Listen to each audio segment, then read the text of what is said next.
It's possible that there could be something that wipes out life on this planet or makes it intolerable or horrifying or some sort of end of the world scenario. And I think a lot of the scenarios that people dream up when it comes to apocalyptic stuff, I think a lot of them are far-fetched because a lot of people have this, a lot of fucking dissatisfied people have the fantasy of the framework around them falling down so that they can reinvent themselves or become something else. I work a 9-to-5 day job, but if all this shit went to zero tomorrow, I'd be out there in my dune buggy with my dog getting gasoline. I'd be the hero of the wasteland. That's like a common thing. I had a girlfriend, ex-girlfriend once tell me that she thought that the world was going to end and that she would become a leader. And this was like 6 months or a year after we stopped dating. She called me to tell me specifically this. I think that the world is going to end, and I'm going to become a leader in the new civilization. Yeah, I gotta go, dude. And this is because she was a restaurant hostess, and she actually didn't like being a restaurant hostess. It's like if you can't everybody's in a tight situation, and everybody has the ambition, or they want something more, whether it's more free time and comfort, or more responsibility, or more fulfillment, or whatever. Everybody wants to be somewhere a little bit above where they are, but not. You have this fucking $1 million house, so not you, but like a guy that's people are in bad shape. Your average person is in bad shape, but most of the time it's their own. For sure. Doings. The average person's in bad shape, because people are dysfunctional and retarded, but also life is really hard. But it's easier. The hard thing to do is to take stock of where you're at and create a list of actionable things you can do to make your life better, and then actually do them. That's pretty hard to do, especially if you're. That's hard to do specifically because people's mental states are so rattled that it's almost impossible to turn off the impulse to have the escapism and to sink your time into video games and run away from your problems. It's very difficult to actually face your problems and do shit to fix them. So the easier thing is to fantasize about a world where everything is flipped upside down on its head. Yeah. All the corporations came crashing down, and the banks, the people who have their shit together the most, the banks all went under, and the banks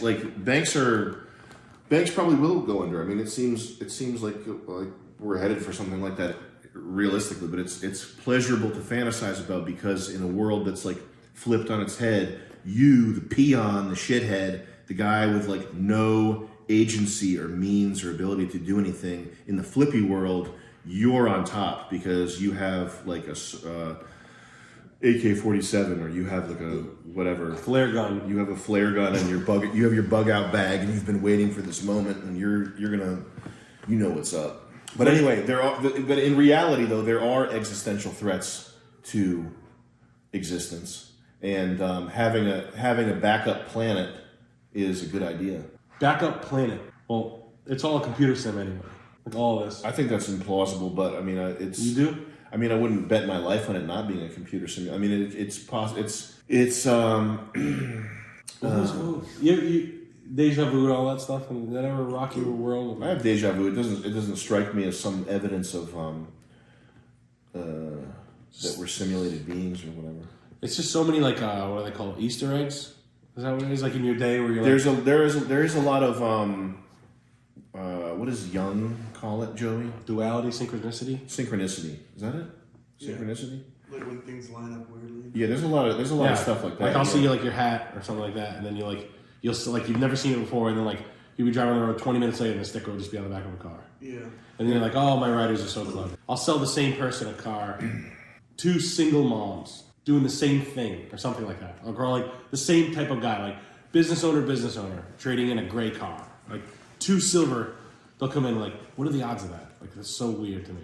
Mariah Carey backup dancer, Silverado 1500, Silverado 2500. Both extended cab long beds. Both high miles. Yeah. And now they're here. And like, I just don't like the universe going on and on and on. What if there's a God, Nick? Never thought about it, to be honest with you. I've been so busy growing my glowing skin. I've been so busy moisturizing that I never thought about if there was a God or not. Like, I honestly, like, I don't even think about it. Like, I just found Shane Gillis, who's hilarious, by the way. I don't watch anything.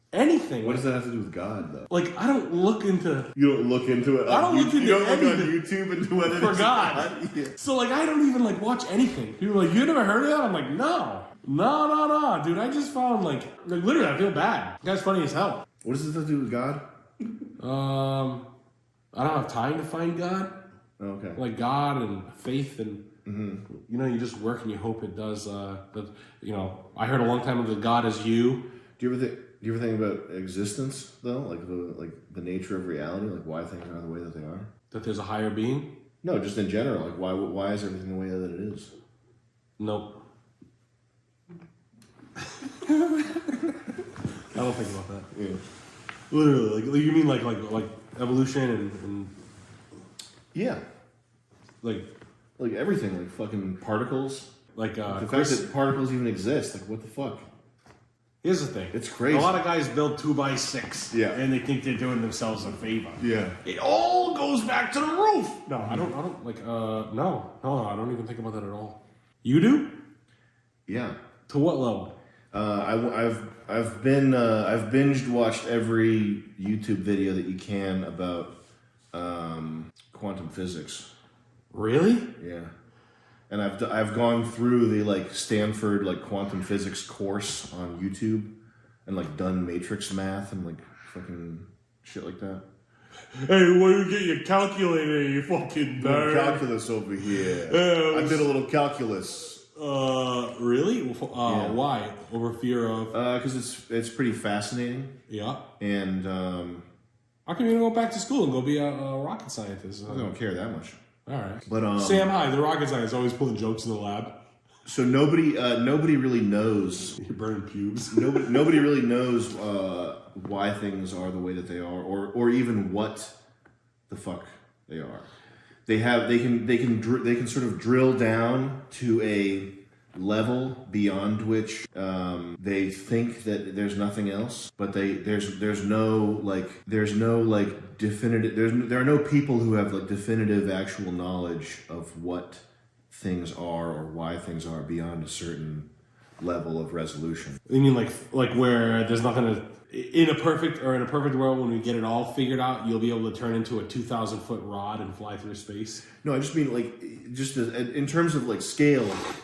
Like you know Rhode Island, you know Situate, you know your house, you know this chair. You can like look into this button here, but at a certain point, everything is locked off and is a mystery. So you can look into this button and you can see like a crumb. Yeah. But then you can't go further than that. It is sealed off to your ability to know things. You think the computer writers hide behind that seal off? Yeah, or God. God. I don't know. The other thing is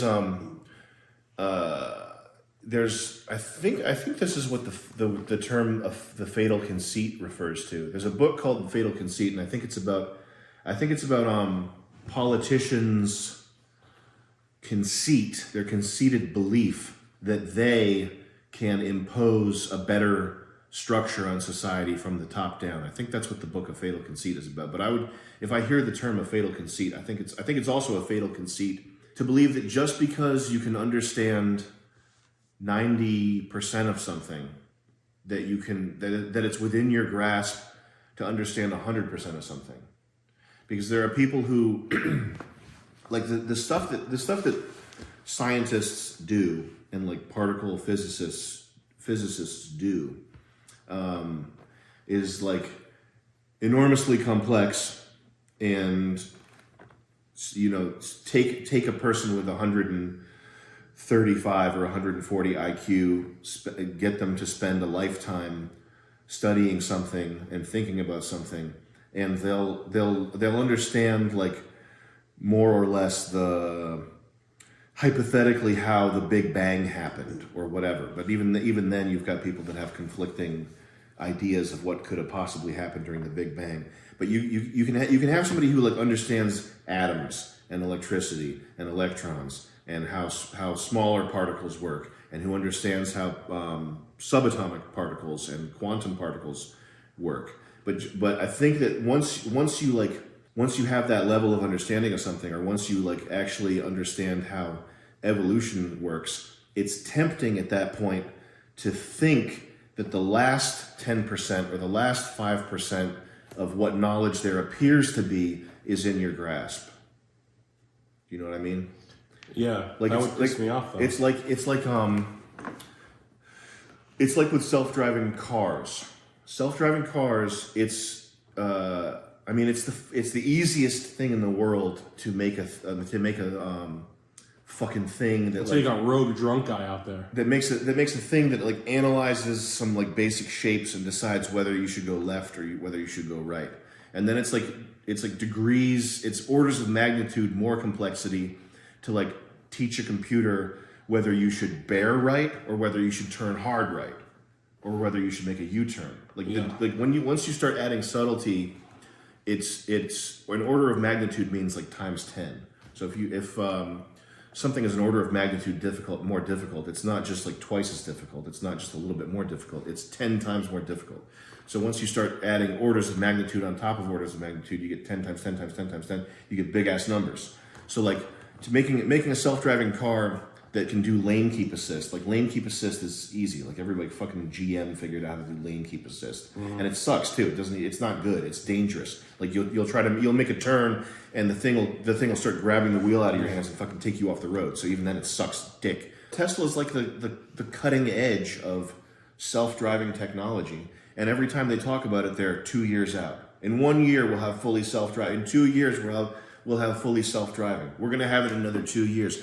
It's coming in 2 years. It's coming in a year or 2 years. We're going to have self-driving, and that's because the closer they get to their end goal, the more they are realizing that the subtlety of like actually driving something, that those final problems, the ones that eliminate the 1 in 100,000 chance accident or whatever, those final problems are the ones that are the reason why the fucking thing is hard in the first place. If what you're impressed by is science fiction, artificial intelligence, thinking machines, Terminator, having a conversation with a computer, that type of thing, if that's what impresses you and not just neat tech, then a self-driving car shouldn't impress you, because it's just calculating like ballistics for a 4,500 or 5,000 pound thing on tires that are almost always the same coefficient of friction on asphalt, which is always like it's not a hard. In terms of like what problems there are that you could solve, it's not a hard problem to solve.